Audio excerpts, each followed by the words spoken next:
What is up? This is Sean Oda, owner of Valhalla Training Grounds. This is not the bullshit that you read on social media. These aren't fake stories told by fake people.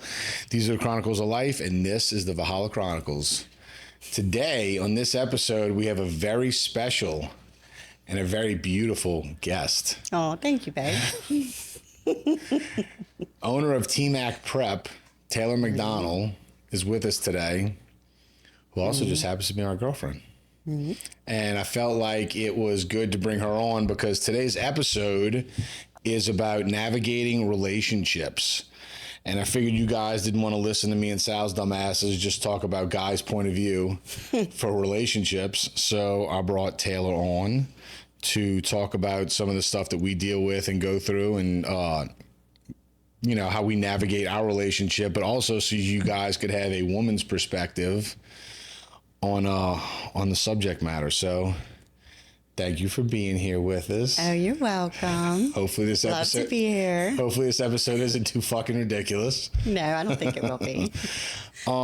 So something to kind of give y'all a background idea about our relationship. Well, first let me say one of the big hurdles today is the dynamic of relationships, the struggles people go through with relationships, the male role dynamic and the female role dynamic, and how all that shit is kind of upside down nowadays because of the big push for toxic masculinity and demasculinizing men, and empowering women, which I'm not against as long as it's positive and, you know, In a feminine way. Exactly. See, Yes. that's why we brought you on. Yes. So now probably more than ever, people are dealing with relationship issues and a absolutely fucked up relationship dynamic because men are being pushed to not be men and women are being pushed to be independent. And now what I've been hearing more and more is women are pissed off because they don't want to do it all. They don't want to have piece of shit male partners. They want men to step up and be into the male role. Correct. Which the media and society has tried to take them out of. Yes. Okay. So that's mainly a lot of the stuff we're going to talk about today, and some of the stuff that me and Taylor both are important to us in our relationship. But the backstory that I want to give y'all, which is something that a lot of people deal with today and bitch about and complain about, is, you know, dating narcissists, bringing past traumas into relationships, having a skewed outlook on men or women because of the shit people have gone through. So the interesting thing about Taylor and I is I told y'all in previous episodes all the amazingly fucked up shit that I did in my marriage when the gym first opened, and, you know, the cheating and the lying and the manipulating and blah, blah, blah, which I've been very transparent with Taylor about everything that I did. And that's what makes me trust you more. Right? Yeah. So vulnerability, we're going to talk about that. Okay. But the interesting part is, so I was the piece of shit that was lying and cheating and manipulating and this, that, and the other. And Taylor's previous relationship, she was essentially, and you can jump in and correct me and whenever you want to tell me shut the fuck up whenever you want to. Taylor was dating someone that was doing the same shit that I was doing. Correct. So when people hear that, initially they think, well, how in the fuck does your relationship work? Because Sean was doing the shit that the guy in Taylor's previous relationship was doing. Like, how are the traumas not clashing and this and that, and how is there even trust, blah, blah, blah. I told you guys about the program I got in and how I worked on myself and all that, which I also told Taylor about. And Taylor also did the work and took the time to work on herself. Correct. Based on all the trauma and stuff that she went through. So I don't know if you want to talk a little bit about it. I talked about the shit that I did in previous episodes, like the work I did. So if you want to enlighten everybody on the work you did. Well, I actually was not in the best relationship. And I was not in the best relationship, and I ended up having to hire a therapist to resolve what was going on in my relationship, because I was being told certain things and I was being led down a certain road, and I was believing certain things about myself, how the narrative that I was being fed. And so ended up hiring a therapist, started going to therapy, and I actually wanted her to evaluate me and let me know what I needed to work on. Sure. And so I started giving her stories and some back data of what was going on. And at that point, it was more of a, well, I don't think that we need to work on you so much in the relationship. I think we need to work on you getting out of the relationship and healing. And so that was the turn in my relationship where it was easy for me to step out at that point. And then she actually gave me homework. And so I was doing homework to better myself. I had homework too in my program. Lots of homework. Lots of homework. And you really learn a lot about yourself during there, and that's your vulnerabilities. But I was able to heal past trauma, and it actually did not come up in our relationship, and it hasn't come up in a relationship. I haven't even had to practice anything or talk myself down out of certain insecurities that I was having in the past relationship. One, because you are honest. You've been honest the whole time. Even when I don't want to hear something, you're still honest with me and you tell me what that is. So I can learn to trust you. So, yeah. Well, and so I feel like that's something that people don't realize that builds the relationship and builds the trust is the vulnerability, is owning your shit. It is. And being upfront. Because if you're upfront from the beginning when you have no reason to be upfront, well, I mean, why, it plants that seed. Correct. Because I had heard the whole story about what had happened in the past, and it did spread. I mean, it spread. Everybody knew about it. Yeah, everybody knew about it. Yeah, and sure. I had not met you, I think it was January at the workshop, but I had not met you in person. It's been years. And I didn't know you from Adam. I knew your story. I didn't judge or anything like that because people do change. But then as we got to talking and you just came out with it and you were like, well, this is what happened. There was this and this happened and then this happened and I was this and I did this and yada, yada. At that point, it was, okay, well, I can trust you. You're going to tell me anything, even if it's going to hurt my feelings, like you're going to lay it out there for me. There's no hiding. There's no distrust. I don't have to guess or question or anything that you're doing. So that was one of the things that kind of locked me in on you, really, whenever we met. I was like, okay, he's honest, like really honest to a fault. Yeah. Well, that was the thing the first thing that they taught us with the program I was in was the first two things was stop fucking lying and to embrace vulnerability. So that was, and they hammered you with that. So for me to talk about my shit and own my shit was super easy because I went through the first 30 days and then a whole year. I mean, you had to do you had to do video things, you had to submit to the group and everything, talking about all your shit. So like for me, and people sometimes view that as a weakness, but they don't realize it's actually a strength because you gotta be pretty strong to talk about all of the bad shit that you did. Right. You know? And then go before people and actually open up about it and be like, well, I did this and I did that. Because then there's judgment that comes your way. Sure. And that takes strength to absorb all that judgment. It takes strength, and it takes strength to hold your head high every day saying, okay, well, I'm going to work on myself. I'm going to change. I'm not going to do these things anymore. Right. So, yeah. So basically, like one of the things we talked about in the last episode was focusing only on what you can control. And so Sal actually brought it up as like, you can't change the past. You can only change the present and be in control of the future. Yeah, sure. So for people that have had bad relationships, that have felt like they've been dragged through the mud, that feel like they have all of these traumas, like you don't have to live with that. No, not at all. You can fix it. You can be better. You can learn how to diffuse these traumas, and you can learn also, if you're the person that did the fucked up things, you can learn and put habits in place how to ensure that you're not going to go back.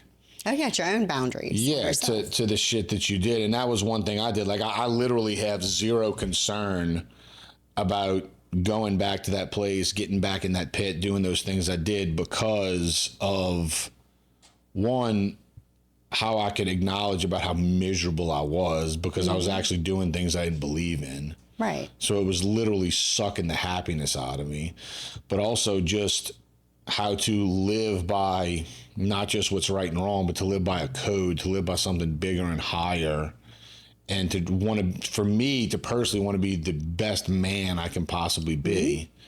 And all that shit goes against being what a man is. It does. And that's just discipline too. Right. So. Right. So that's a little backstory for y'all, because most people hearing that, or when if you bring that scenario up to a lot of people nowadays, be like, oh well, that can't work. Right. Like that's not going to work. She's got too much trauma. She's not going to trust you. She's going to question everything you're doing. Yep. Yep. Yep. It's you can totally work around it. It's totally doable. Yep. But another thing that I think is a big deal that a lot of people absolutely don't do enough of is, so for me, and we'll go back and forth, but for me, the most important things for me in a relationship, to even be able to date someone, which is you had them. Mm-hmm. So that's why, our values and ideals aligned. The vulnerability was there. Mm-hmm. The seeds of trust were planted. Communication's like huge for me. Yes, I realized. Yes. I mean, and look, communication is a thing for me to where, and look, and I'll again, it's owning your shit. I'll own it. Like sometimes I try and force communication to where it's almost not a good thing because when something's wrong, when something's going on, like I want to address it, I want to fix it, but I'm a big communicator, but not everyone's like that. Right. So Taylor needs to kind of step back for a second to get all her shit together before she talks. Whereas me, I'm like, no, come on, let's talk. And it pushes me even to clam up even more. Correct. I'm like, I'm not ready to talk. Right. So it's recognizing that and learning that in your partner and learning that like, okay, there's got to be some give and take. Like it can't be your way all the time. And a lot of people actually say, oh, and this is just within relationships that have that same dynamic. A lot of people are like, oh, they're giving me the silent treatment.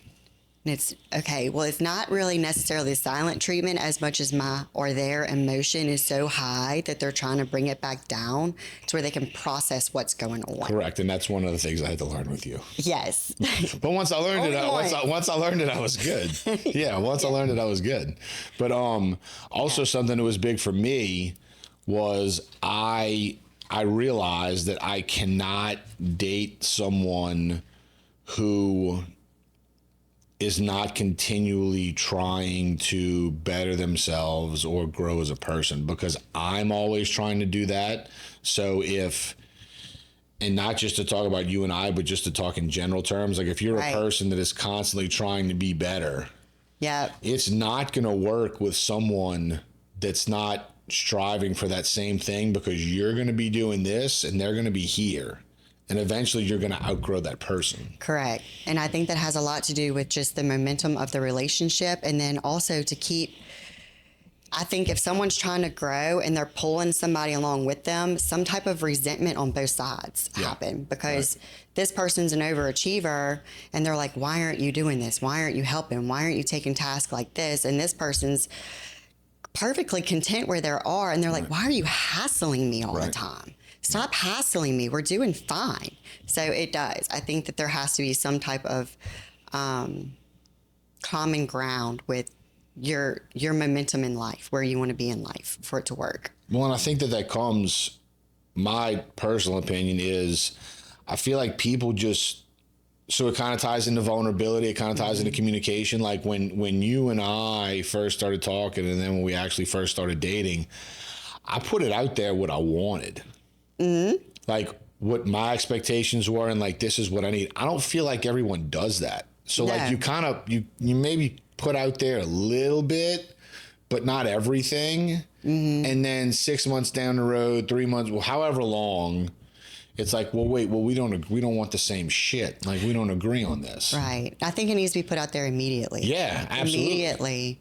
Because if you're dating 3 months down the road, 6 months down the road, and then it's like all of a sudden you have these goals or you have this ambition or you have this outlook on life, and this other person's like, well, I'm kind of over here with this, and I kind of have these goals and these ambitions, and this is what I want to do. And it's like you're both now on two different paths, and you're trying to make that path blend, and it's not working.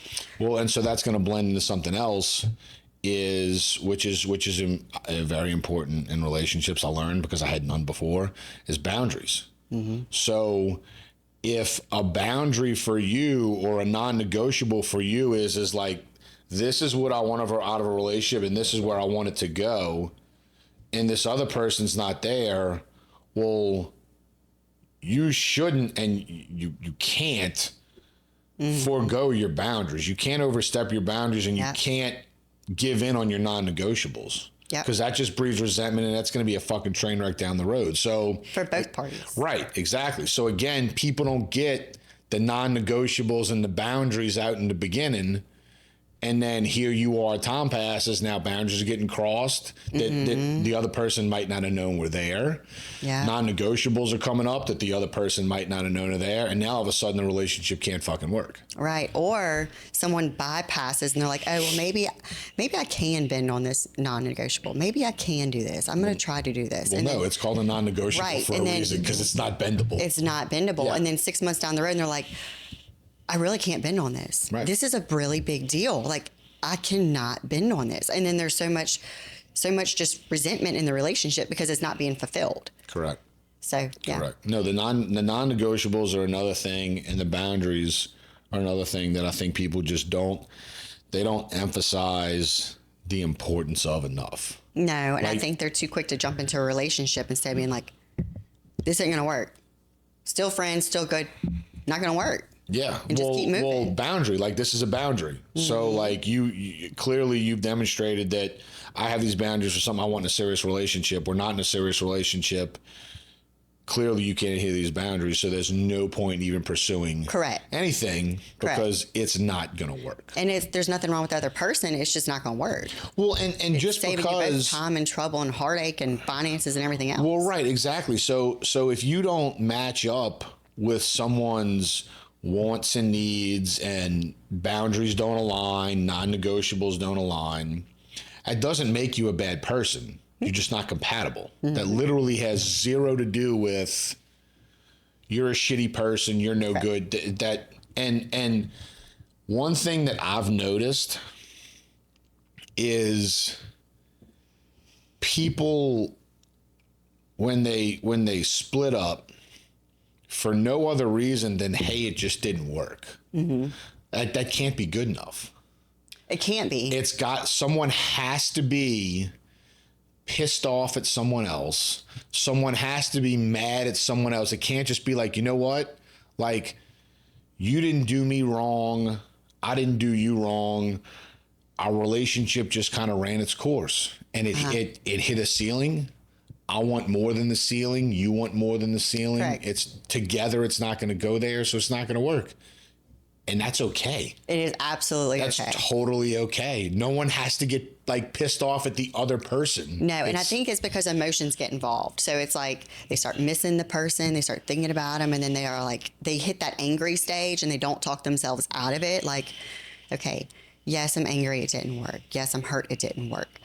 But these are all natural feelings. It's okay to be that way, but I also have to understand it's time to move on. Just like that person has to move on. You don't have to make something out of nothing.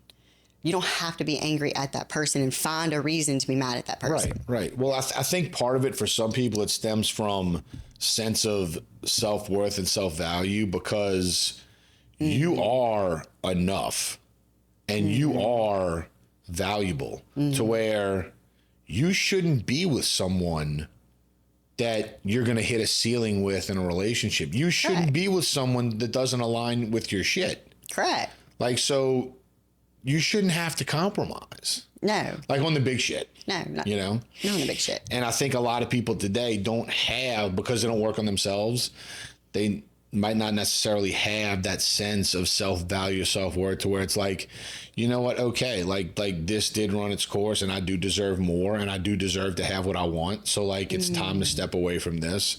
And obviously it's a lot easier said than done. Like you said, the emotions get involved and you get upset and this, that, and the other. But I think that's where that self-awareness and like the personal growth comes in, and it's like, okay, like I can check myself and I can audit the situation and say, I'm going to feel what I want to feel. I'm going to be upset, but at the same time, I do ultimately want more. I do deserve more. So I'm going to go find. Correct. They both do. Whoever it is. Well, right. Exactly. Yeah. Exactly. You know, and you just see people compromising so much all the time and giving in on things that they shouldn't give in on. And I mean, and look, I was like that too when I was towards the end of my marriage, when you know, I was doing all the shit, I was doing gym open, like I had no boundaries. Me and my ex-wife didn't discuss hard boundaries. So shit was, we didn't discuss non-negotiables. So, you know, I'm off doing all this shit, just completely detached from everything going on. And I didn't have boundaries myself. So Right. Because what you were doing wasn't even, that shouldn't have even been a discussion in the relationship anyway. Correct. She shouldn't have to have said, hey, Correct. you shouldn't be doing X, Y, Z. Correct. But what I'm saying is like for me, what I wanted in a relationship, I had no boundaries that I could tell her, hey, these are boundaries for me. Right. Hey, these are non-negotiables for me. Because I was so, I had never, in my whole life, I'd never worked on myself. I didn't even know what personal growth or personal development was. So I had no clue about all the shit that I know about now. You know, so like drawing the line in the sand and having matching ideals and this and that, it was almost like, you know, in your infancy of relationships, which is horrible to say because I was married, but at the same time, once you start working on yourself, once you start pursuing that journey, being better, you look back before and you're like, what the fuck?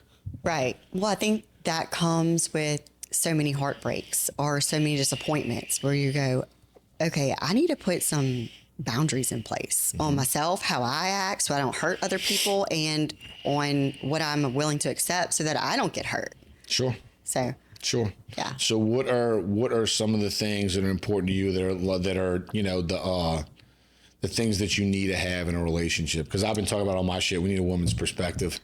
Oh, a woman's perspective. Yes, we need some female input. Female input on what to have in a relationship. Well, the toxic masculinity thing is absolutely bullshit. I agree. Complete bullshit. Women need a strong man to run the home that they can trust, to be a leader that has good character, good integrity, to where when things hit the fan, a woman can look to her man or her husband or whoever and say, okay, what are we going to do? Like, let's talk about this. What are we going to do? That way she can trust him to make a good decision. And then she can do all the background work to keep the home running at that same time. Women like men who have some type of plan in their life. Not, oh, I'm going to go work this job for a little while and see how this works out, and then we're just going to sit here and be content. Like, no, they want somebody that's got some type of structured plan, like some type of progress. Like, this is where I want to be in 5 years. This is where I want to be in 10 years. This is what I want to do for our family, our home, have protection in the home, security in the home. I mean, that's what women want. So... Well, bringing up the toxic masculinity was a good point, because they don't want that. It fucked up the relationship dynamic. So in a relationship, you have the male and the man and the woman, okay? And the man has a certain role and a certain dynamic to play within that relationship, and the woman has a certain dynamic and a certain role to play. Correct. Okay. The toxic masculinity, the women empowerment, which I'm not against women empowerment. I'm against this toxic female empowerment that fucks the relationship dynamic up, because the feminist movement sat here and really did a disservice to women. They told women that you don't need men. Correct. You can do it all on your own.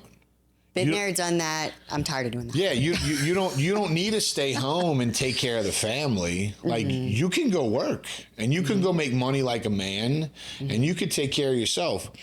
Well, so however many decades that's been in place, it has not taught men, but it's pushed the subconscious narrative along with the toxic masculinity of like, guys don't have to hold down the household. They don't have to take care of anything because they only have to be 50% and the woman's going to be the other 50%. So like, you don't have to have this really super high paying great job. You don't have to be the breadwinner because the woman's there. She's gonna do the other part. Well, now after decades of that, women are like, fuck you. I'm tired of dating deadbeat guys. I want a man. I want a man that's going to show up, that's going to take care of my family and take care of our family. Correct. And be a fucking man. Correct. So now they're like, oh yeah, no.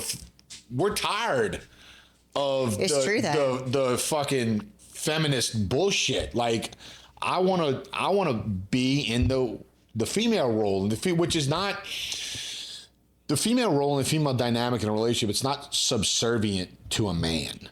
Okay. It's being the partner to the man. So like there's certain roles that the women can handle and do better than the men can do. There's certain roles and things that the men can do. That's the male role. That's the male dynamic. That's the female role. So women now are like, yeah, fuck you. I just want to be in the woman's dynamic. I don't want to bleed into the male dynamic. I want the man to step up and fulfill his dynamic so I can do my dynamic. I don't want to do both. Right. Yep. How do you feel about that? Well, I actually experienced that being a single mom for a long time because I was the security and the safety and the breadwinner and the one, doing the homework, trying to be the nurturing mom, the loving mom, trying to do it all.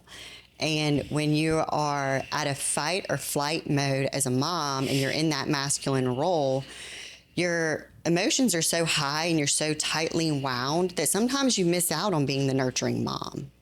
Sure. You miss out on it. You don't have time to be.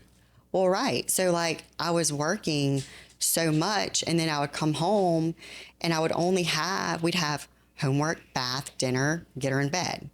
And so it was to the point where I was like, when can I hang out with her? Like, when can I like love on her and ask her about her day and like cheer her on about like whatever was exciting that she did that day? You know, I swung really, really high on the swing, you know, but when you're in that that high strong role, it's almost like you can't come down and like just breathe and be like, how was your day, babe? Let's talk about it. Sure. Let's be playful. You know, let's get on the ground and play with Barbies or whatever. Like that's what a mom's there for. So I felt it. And then when I started dating you and you gave me the ability to kind of just relax, like actually relax, it was kind of like I got to let go and like seep back down into like that feminine role. And it's like, oh, I can take my energy out of here and I can actually put my energy into nurturing the family and like loving on everybody again. Right. So, yeah. Well, and so going back, we've had years and years and years and cheating is at an all-time high. Yeah. And, this perception, which it's women too, but like from a guy standpoint, this perception of guys being like cheaters and manipulators and narcissists, part of that goes into not letting this movement took men out of their masculine role. Oh, absolutely. Well, part of being a man is you have integrity. Mm-hmm. You have loyalty. Like you're a man. So there is no lying and cheating and manipulating because that's not man shit. That's not man shit. So they took men out of this role. Now you've got this giant demographic of piece of shit guys and women are tired of it. And it's like, well, we kind of got here because you didn't want fucking men to be men. Like if you would have empowered men to actually be men, they would have been men. They wouldn't have been lying. They wouldn't have been cheating. They would have been holding down the household because that's what a fucking man does.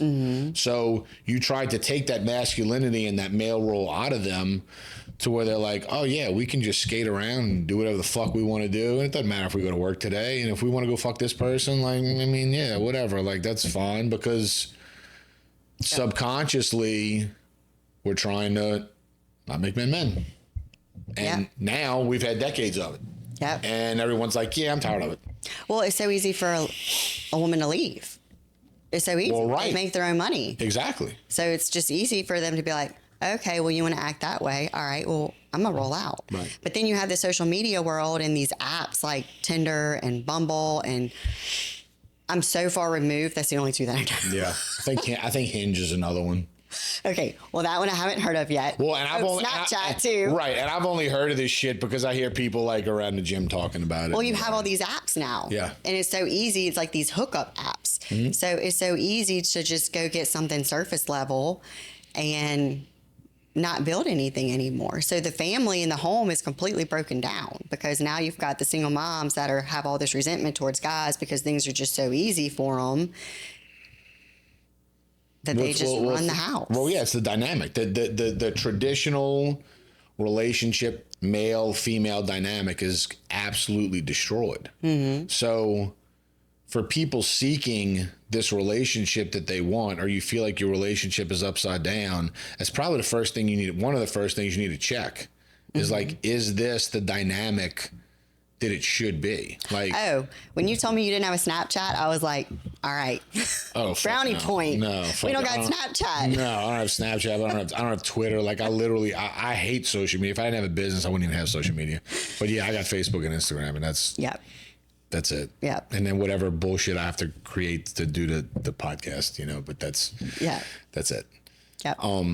But yeah, that's one of the first things that people are going to need to check is, does this fit the mold of like the traditional relationship dynamic, or is shit, am I bleeding to this side? Is he bleeding to this side? Like what's going on? So if you want, and again, it goes back to knowing what you want in a partner.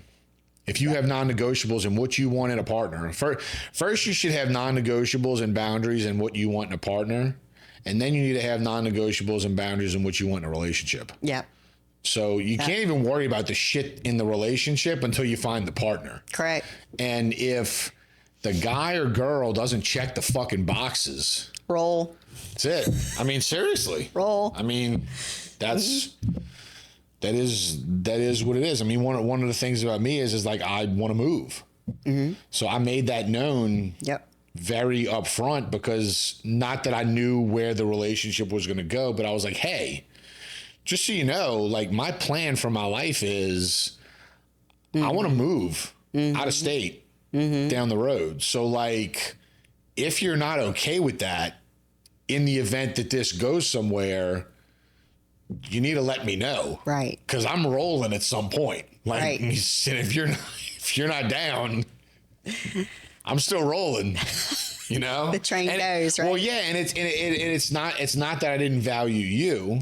It was actually that I did value you to tell you, hey, I'm not going to let this get super deep and end up hurting you or me or whoever, Avery, if you don't align with this. So people think that like keeping this shit hidden is, oh, I'm doing this to, because I care about my partner. I don't want to hurt my partner. That's chicken shit. It is. If you care about your partner, you're going to be open with them and tell them up front. Like, yo, I'm not trying to hurt you in 5 years or 3 years or whatever, a year.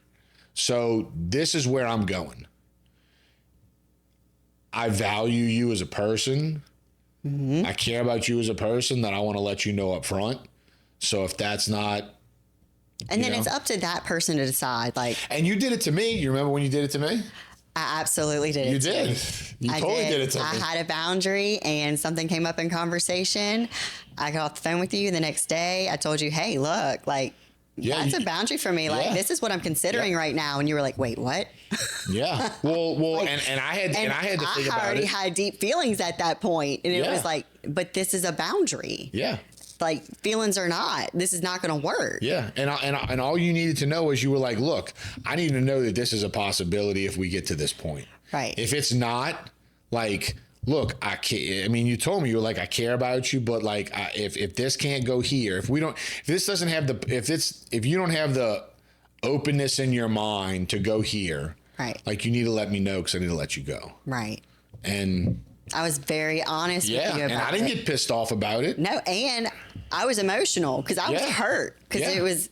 Well, yeah, we had a miscommunication. Well, you thought that, like, but it was I off didn't the want to table. lose you. Yeah. So it was like I was torn internally, but I knew ultimately what my decision had to be. Yeah, and I respected you for that. I mean, if you care about someone, if you value someone else, if you respect someone else, you respect the things that come with them. Yeah. As well. You know, and again, it's if you would have said, hey, this isn't a possibility, I understand, but I need to let you go. I mean, that's you weren't doing that because you were pissed at me. You were doing it because you care about it. Because it wasn't a fight. Well, no, because you told me, you were like, look, you deserve to have what you want too. So if you don't want this, right, like, I'm not going to make you do something you don't want to do. So no, like, if it's okay, you were like, it's okay if you tell me you don't want this, because if you don't, like, no, you deserve to have what you want. Right. So if it's something you don't want, like, I get it. I'm fine. Like, I'm not pissed off at you. Right. Because I respect you. Yeah. I know what you want. I know your boundaries. And I got in a relationship not wanting to change you. And I think a lot of people do that. They get in a relationship, they're like, oh, well, maybe I can change this, or maybe I can alter that. That's the biggest lie you could tell yourself. It is. Yeah. And so at that point, I remember I told you, I was like, I respect you. Yeah, I respect you you. did. And if this is what you want, if that's something that you want, we have two different boundaries here. Right. So. Yeah. Yeah. And a lot of people would. That was a difficult conversation to have.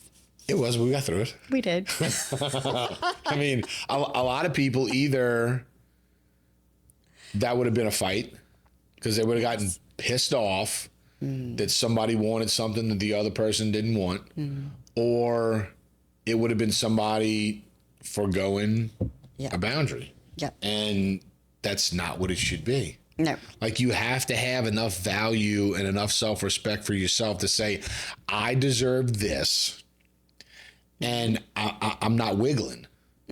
Like, and people wonder, they really wonder and don't understand why these relationships turn to shit.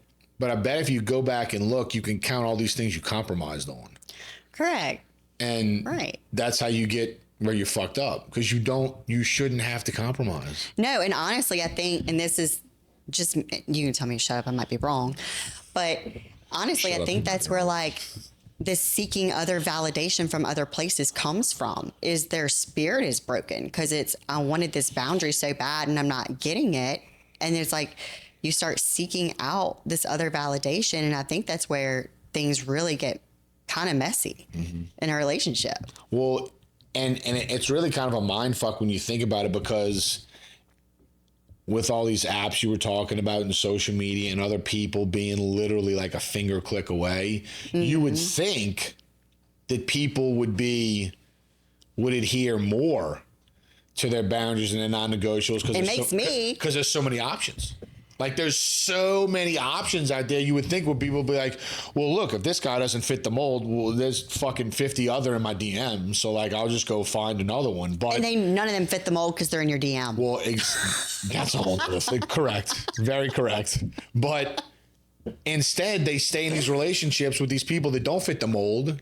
Yeah. And they're fucking miserable. Yeah. And it ends bad and it gets messy and people are blasting people and this, that, and the other, when it's like, it should have never even gotten to this point. No, it's not fair to either one of them. Right, because one compromise leads to another. One stepped over boundary leads to another. And now it's 2 years down the road and everything is so upside down, fucked up and backwards that, like, this relationship is nowhere near where it started. Well, what you wanted. Like, you thought, correct, where it started, but also, like, you thought, oh, okay, this is what I want. This person fits this. And then it's like, how the fuck did we get here? Well, you compromised on this, and he compromised on that, and then you compromised on this, and he compromised, and then you erased this boundary, and he erased this boundary, and then, okay, 2 years in, it's a fucking train wreck. And no one knows why. And it's like, well, let's look at the history. Right. I tried so hard. Yeah, right. Yeah, you tried so hard to forgo all your shit.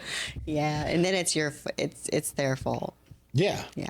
Absolutely. And then that's where the fighting comes in, and everybody hates each other, and it's it's just a giant fucking mess. Mm-hmm. So kind of like something me and Sal talked about on the last podcast, the last episode, is people want like the 50-year relationship that their parents or their grandparents had, but they don't want to put in the work. Yeah.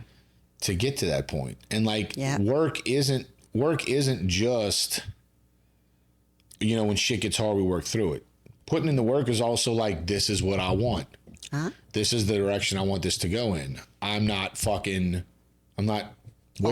I'm not wavering. Like, that's part of the work. It is being present and aware that the relationship is staying on the path that you want it to stay on. But you have to have the balls enough to say it to your partner too. Like, hey, we wanted this, so you need to do some work. I need to do some work because this has got, like, we wanted this. So this is what I'm going to do on my part. What do you think that you need to do on your part? How do we think that that's going to look? Like, I'm probably going to mess up. You're probably going to mess up. Just know I'm trying. Yeah. Well, you got to be able to check yourself, and you got to be able to check your partner, and your partner has to be open to being checked.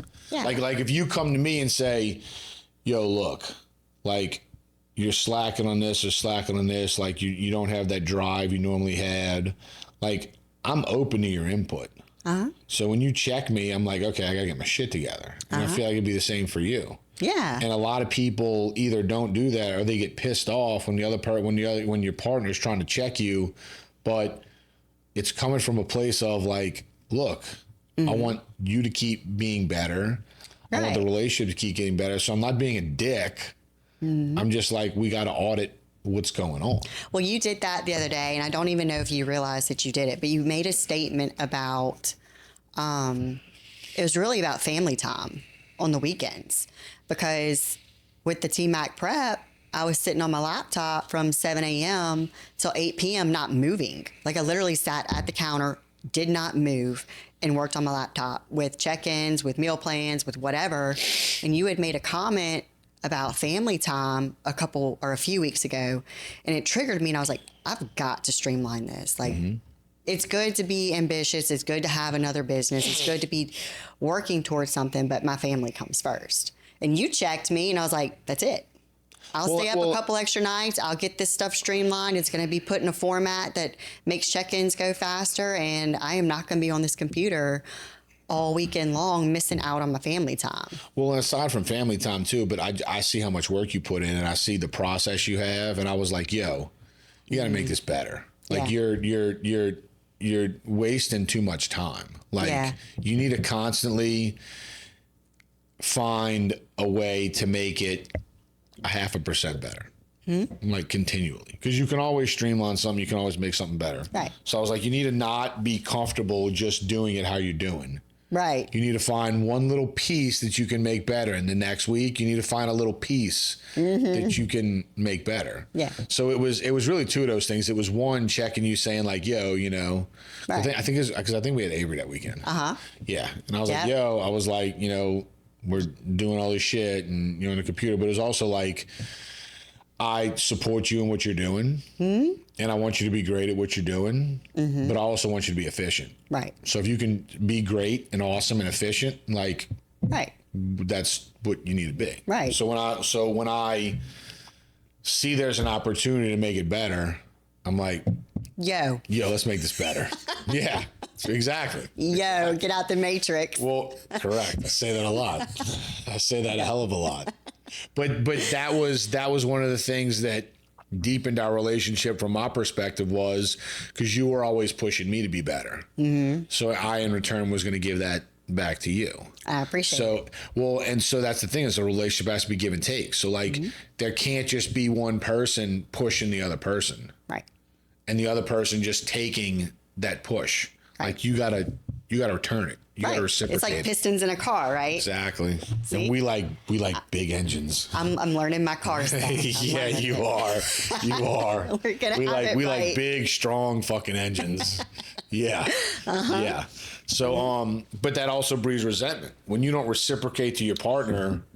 what you're being given. Yes. Time goes by, and now you got that seed of resentment, and that just grows and grows and grows, and you may try and push it under the surface, or bury it, whatever, but it's still gonna grow. And the next thing you know, you wake up one day and you are utterly fucking pissed off, borderline hate this person that is supposed to be your partner because you've been giving, pushing, doing whatever it is. It can be whatever. And they haven't met you at the line. Nope. And that's part of what a successful relationship needs.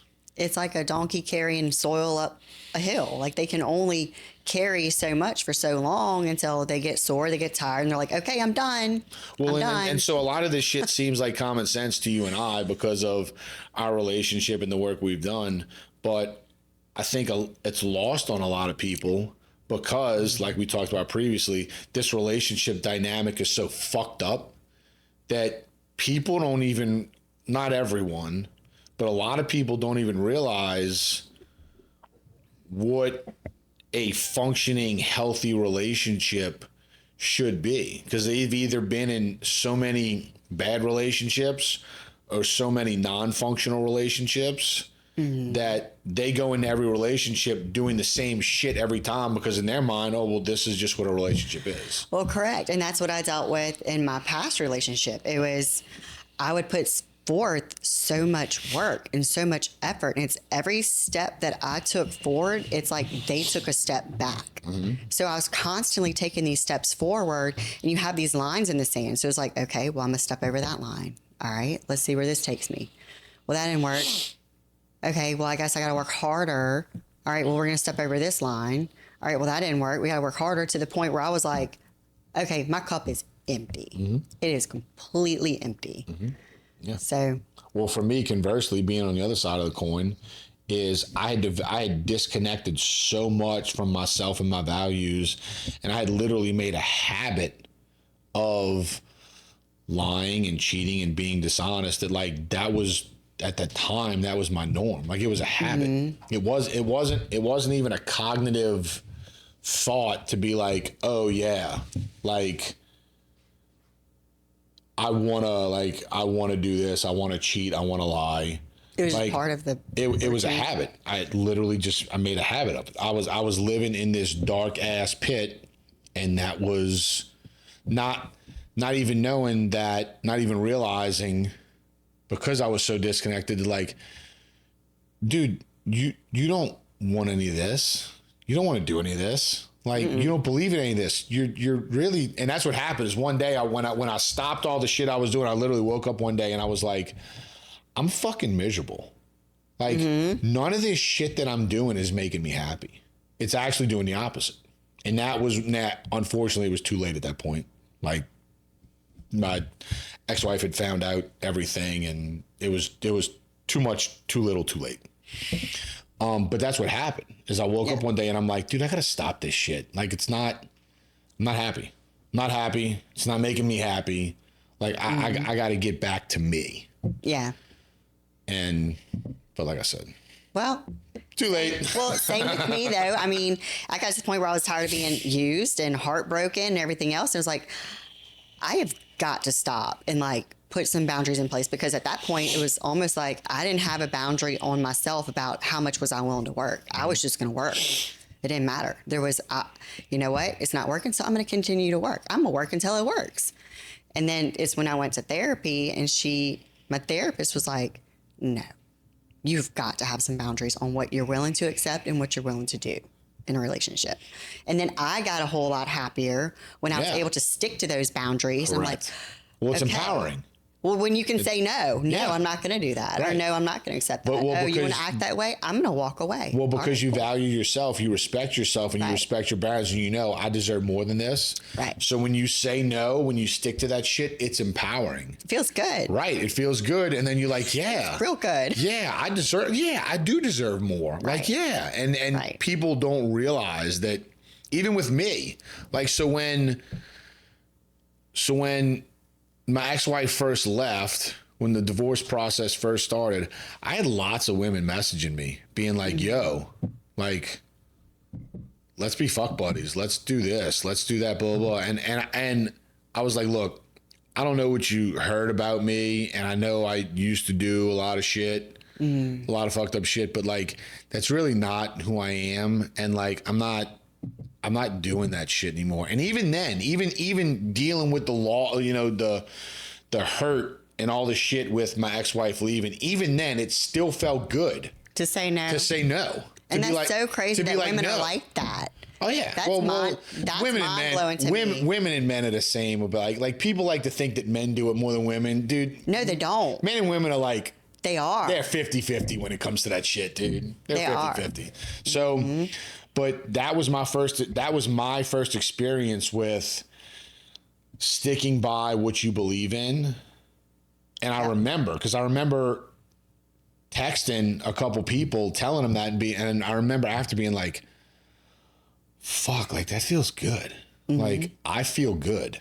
And then it snowballed from there. Then I was like, then I just getting reconnected to myself and really putting boundaries in place and really just writing down my non-negotiable. Okay, this is what I'm not tolerating in the future, both from other people and myself.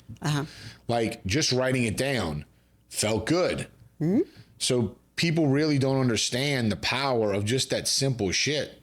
Like sticking by what you want and sticking by what you know you deserve and not settling.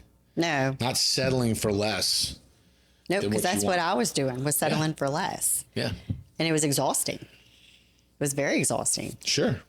Well, I know my ex-wife told me the few times we talked about how she was just so disappointed in herself because at that point in time, she felt like she didn't even know herself anymore. But it's true. Well, yeah. And she gave up so much. Yeah. And then after working on myself and really focusing on her perspective and what I did to her and what I put her through, like I got it. I was like, I get it. Yeah.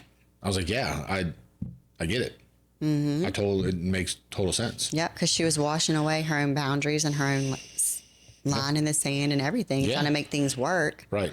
And at the end, when it didn't, then she's left with, okay, well, I'm so far from what I would have accepted from my own self. Yeah, she was just as miserable as I was. I was miserable because I was doing shit I didn't believe in. She was miserable because she was foregoing shit that she did believe in. Right. Like, she didn't believe in cheating. She didn't believe in staying in a relationship where someone was cheating, but she stayed. So she was just as miserable as I was. Yeah.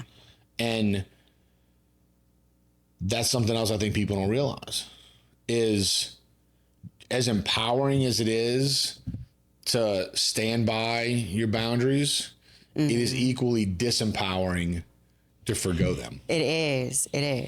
And a lot of my girlfriends know what I had gone through, and they have gone through similar situations. And when they reach out, I'll tell them my story. I'll tell them the whole story, and I hear it. Like, they're like, you know what, Taylor, you're right. Like, I should say no. I should walk away. I should do this. And then they do it and they come back and they're like, I'm so glad I did that. Thank you for telling me. And thank you for pushing me through that. And thank you for talking me through it. I think a lot more people should do that. Yeah. Well, I've had people come to me that have either been in the situation I was in or have friends that are in the situation I was in. And they all ask the same thing, like, how did you stop? How did you stop doing what you were doing? How did you get better? And the first thing I tell them is like, you have to want to get better. Like, you have to want to stop, and you have to see that there's a problem. If you don't see that there's a problem in what you're doing, it's fucking hopeless. I didn't know there was a problem with what I was doing. Yeah. Because I was shelling out money, shelling out time, shelling out energy. And that's when the therapist was like, you have a problem. You have no boundaries. Yeah, you don't shell out tons of money in this relationship. What the fuck? You could have brought that problem. You got a good Christmas gift, sir. Great fucking Christmas gift. You had a great Christmas gift. Fucking awesome Christmas gift. Yeah. Yeah. But you deserve that, sir. Well, and obviously I'm just joking. But yeah, so I think the biggest takeaways are the traditional relationship dynamic has to improve. Like you have to try and either create that or get with someone that's about that traditional relationship dynamic. If you don't know what your boundaries are and what your non-negotiables are in a partner and a relationship, you need to go figure it out. You need to figure it out and write them down. You need to put them on your refrigerator, whatever, because you need to connect to those so hard that when you meet someone new or you talk to someone new, it's easy to say no. It's super easy to say no. Like now, like for me, before you and I even started dating, if people would randomly message me, I mean, I could just go look to their social media and no. I'm like, no, this is not gonna work. Like, no. Like, but I'm so deeply rooted in what I want in a person that you can spot it literally instantly. You can. And if you can do that, if you deeply connect yourself to that shit, you're going to save yourself a lot of wasted fucking time and like a lot of bullshit. Both men and women. This applies to both. It does. This isn't just a male thing or a woman thing. No, I got great at saying no. You have to. The NPC workshop, when I met you, I literally ditched a day date because I wasn't feeling it. And that was a no. And he was pissed. And I didn't care. It was, you are not going to provide what I am looking for, and I am not going to provide you with what you're looking for at all. I found that out instantaneously. Yep. And you probably saved yourself a lot of bullshit. Yeah. And actually, in the long run, I'm not sure what bullshit I would have caused on him with his personality, because there would have been bullshit coming from me my way. But I saved him his own bullshit. Right. So, yeah. Gotta be good at saying no. Correct. Quick at saying no. Correct. And you have to be rooted in what you want. I mean, you can't say, yeah, this person checks all the boxes, but there's kind of this, and I don't know, but it's all right. We'll see how it works out. That shouldn't be. That shouldn't be a thing. If something pops up that you have a gut feeling about or whatever, like your time is so valuable, and the part of yourself that you can give to someone is so valuable that you don't have time for iffy. Like it should be so short. Yeah, it should be a hard yes or a hard fucking no. You know, I mean that's what it should. That's straight up what it should be. I gave you a hard yes. You did, but we also talked for a long fucking time. Well, I had to get to know you. Well, right, but I think, and look, you should really talk about this, not me. But I think that you saw that I was willing to like respect boundaries and not be a real pushy fucking type of guy. Where it's, I mean, fuck, how many months did we talk for before we even went on a fucking date? It was months. And like the first 1 or 2 months like was 4. Yeah, like the first 1 or 2 months was like just bodybuilding shit. We didn't even talk like casually. It was it like, was very surface level, no emotion involved. No, and it wasn't even about personal shit. It was literally about like meathead fucking bodybuilding shit. And then like after that 2-month mark, it like personal stuff like slowly trickled in. And then it was like, oh, we're like on this. Oh shit, we think the same on that. Oh shit, we look at that the same way. And then like as the personal shit trickled in and we clicked on all the personal shit that trickled in, more personal shit trickled in, and then it was like, hey, you want to go to dinner? Yes. I think you're pretty. You want to go to dinner? Yeah, well, I had to learn what you were about because I wasn't even interested at that time because I don't. Well, I wasn't either. Right. I wasn't looking. I don't click in on interest until I figure out that this person has integrity and there's a good character and morale behind them. And I'm like, oh, okay, I'm a little intrigued. What do we have common interests? Well, that's a good word. So intrigued is a good word, because I wasn't looking for anybody or anything. I was perfectly fucking content cooking dinner for myself on Saturday nights and staying home, because I don't fucking go out. But as the personal shit trickled in, I got intrigued, and I was like, oh, no shit. No shit. Like, oh, no shit. and that intrigue and that interest started notching up. Hey, I didn't tell you no right off the bat, though, because there's a lot of people. I was like, yeah, because I didn't fucking ask right off the bat. Nope. But anything, though, even like it could have taken like 10 minutes of conversation. I would have dropped the combo, been like, we're good. Because the thing I first told you was, I was like, hey, you been to the new location? Have you trained here yet? You know, you can come whenever you want to and work out. Yes. Oh. And you were like, ooh, you being a typical fucking meathead are like, ooh, gym with lots of leg stuff where I can come work out. Fuck yeah, I'll come work out. Right. And then I tore my calf when I was there. Oh my God. Oh. Yeah, so I had made it a point to meet you at the gym that day and spot you in my typical bachelor lazy Sunday ass self, because you came at like Sunday at like a 1 or 2. I was like, I was like, fuck no, I'm not getting off the couch. Well, apparently that was your nap time. Well, no, Sunday is my nap time. Sunday is like, you nap all day. Yeah, fuck yeah, That's loaf day. Yeah, absolutely. It is loaf, and I didn't even know there was a loaf day until I met Sean. I'm like, there's a loaf day? Oh, yeah, it totally is. I mean, I don't know if there is anymore, because people loaf. God, you changed a lot of that, but yeah, it's not a loaf day anymore. Yeah. And then, you were going to the gym, and it was like a 1 or 2 o'clock on Sunday. You messaged me, and I was like, yeah, I'm not going. I was like, somebody will be able to let you in. Yeah. And I was like, how was the workout? And you're like, I had to leave. I tore my calf. And I was like, oh, you fucking idiot. You should have gone. Like, and I can't remember, was it the evening that I told you that? Did you message me, or was it the next day? No, I think it was that afternoon. Okay. It was the same day, because you were like, yeah, I'm driving back right now. That's what, because I had to drive back all the way to Baton Rouge Orthopedic to go get them to look at my calf, because I could not walk. Yeah. And then I checked in on you, like, I think every other day or just randomly through the week. Yep.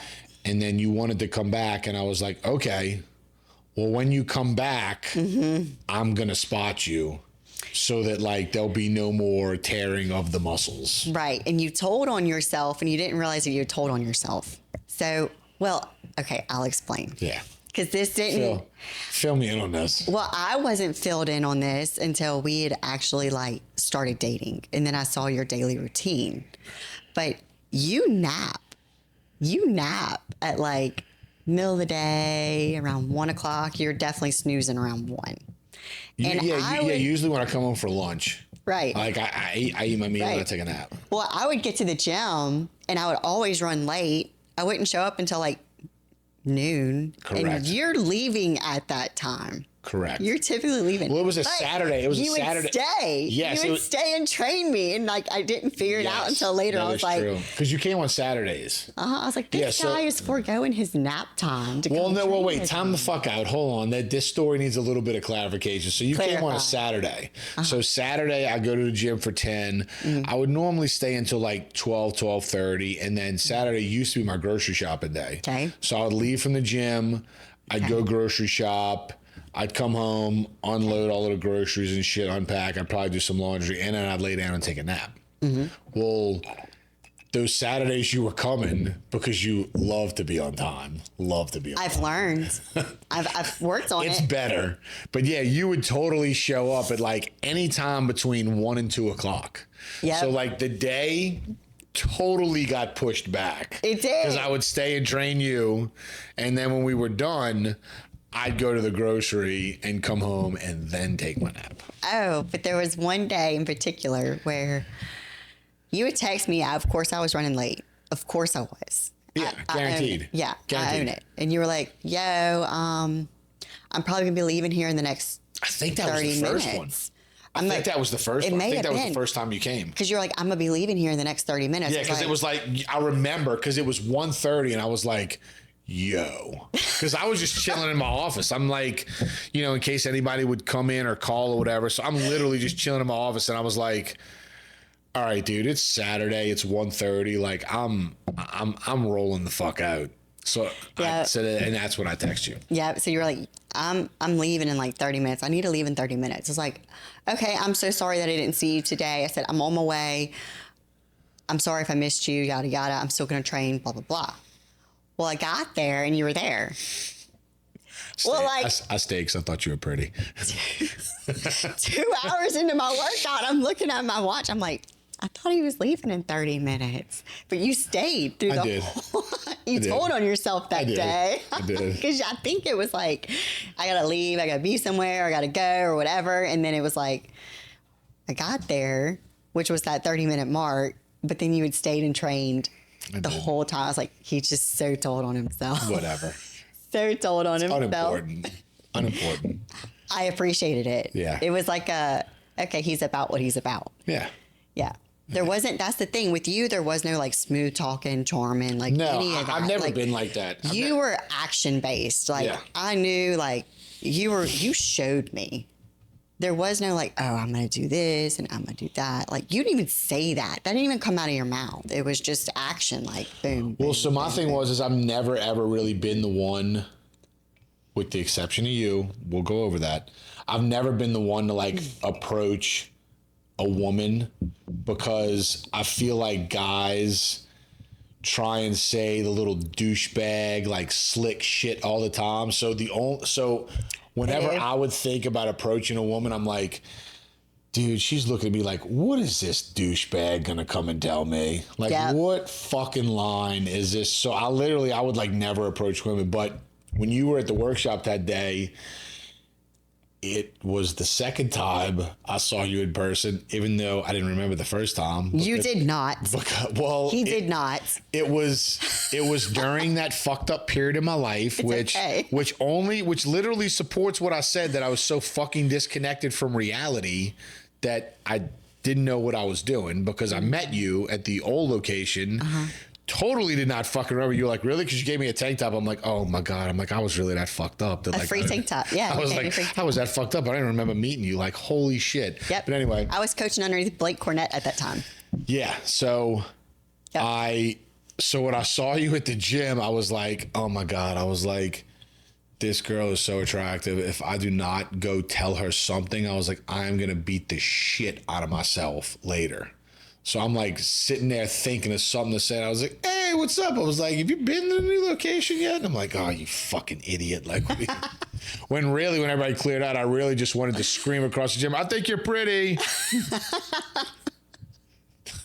Thank God I didn't do that. No, thank God you didn't do that, because I would have been like, cool. Oh, yeah. In the mood you were in that day, oh, yeah, you would have totally been like, all right, weirdo, later, never coming back here again. Well, I had a migraine. And the only reason why I showed up, Bubby, I hope you're listening, is because I promised Bubby that I would go to the workshop. And I ended up showing up an hour late. And Bubby Lupo is the Louisiana State NPC chairman, just to fill y'all in. Yes, sorry. But I promised him that I'd show up. And I showed up an hour late because my migraine was absolutely roaring that day.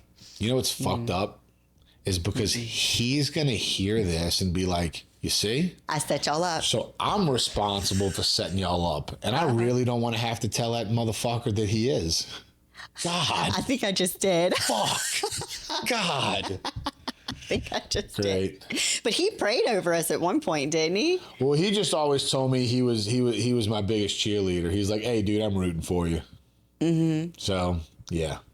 Good people. Fuck. Very good people. Good people. But thank y'all for tuning in this week. Hopefully y'all got something out of this.